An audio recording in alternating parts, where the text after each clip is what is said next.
जब आप रक्तदान करेंगे तो क्या होगा। रक्तदान में बहुत कम समय लगता है और उसमें नाम मात्र ही दर्द होता है। आपका नाम और अन्य सूचना दर्ज की जाती है। डॉक्टर पहले ये जांच करता है कि आपका खून दूसरों के चढ़ाने लायक है या नहीं। इसके लिए आपके ब्लड प्रेशर, नाड़ी की गति, शरीर के तापमान और अनीमिया की जांच की जाती है।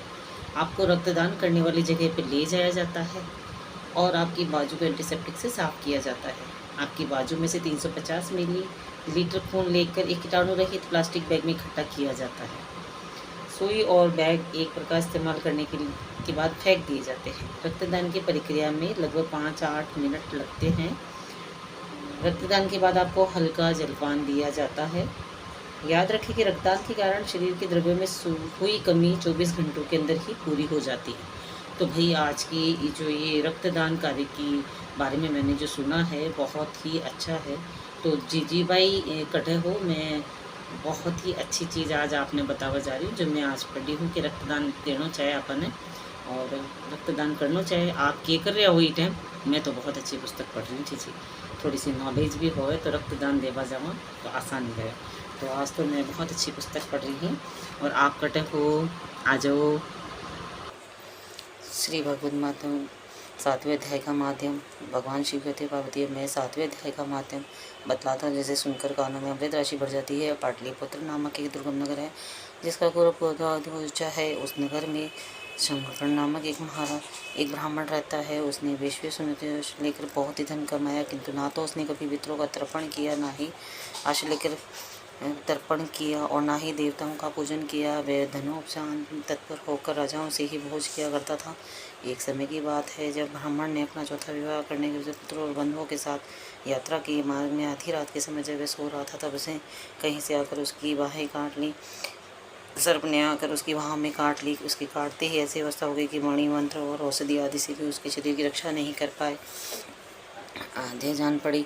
तत्पश्चात कुछ ही क्षणों में उसके प्राण वगैरह उड़ने लगे। फिर बहुत समय के बाद वे प्रेत सपने होने में सपना उसका चित्त धन की वास्ता में बंधा था। उसने पूर्ण वर्धन समय करके सोचा कि मैंने जो घर के बाहर करोड़ों की संख्या में अपना धन गाड़ रखा है उसे उस पुत्रों के वंचित करके स्वयं ही उसकी रक्षा करूंगा। एक दिन सांप की योनि के पीड़ित होकर पिता ने स्वयं अपने पुत्रों के मोक्ष में अपना मनोभाव बताया तथा उन्हें निर्कुश पुत्रों ने सवेरे उठकर विस्मय के साथ एक दूसरे से सपने की बातें कही। उनमें से मझला पुत्र हाथ में गोदाम लिए घर से निकला और जहाँ उसके पोता सर्प योनि में धारण के देते हुए ध्यान पर गया।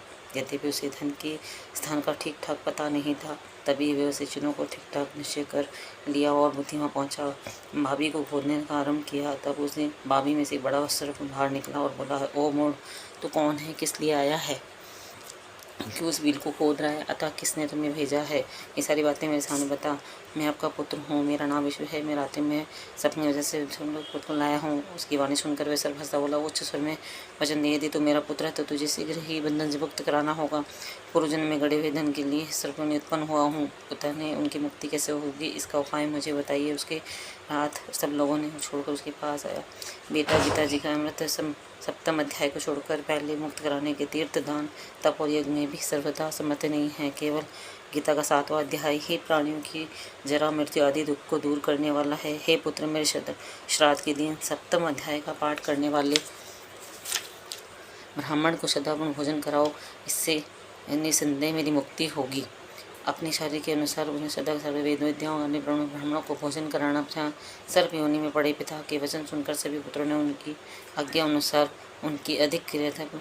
शंकर ने अपने शरीर त्याग कर दिव्य देह धारण किया। सापों का गुणों के अधिकार कर सारा धन पुत्रों के अधीन कर लिया। पिता ने करोड़ों की संख्या में जो भी धन बंटो लिया था उसे वे सदाचारी पुत्र बहुत ही प्रसन्न हुए। उनकी बुद्धि भ्रमित धर्म में लगी हुई थी, इसलिए उन्होंने बावड़ी, कुआ, पोखरा, यज्ञ तथा देव मंदिर आदि में उसका धन का उपयोग किया और आका अन्नशाला भी बनवाई।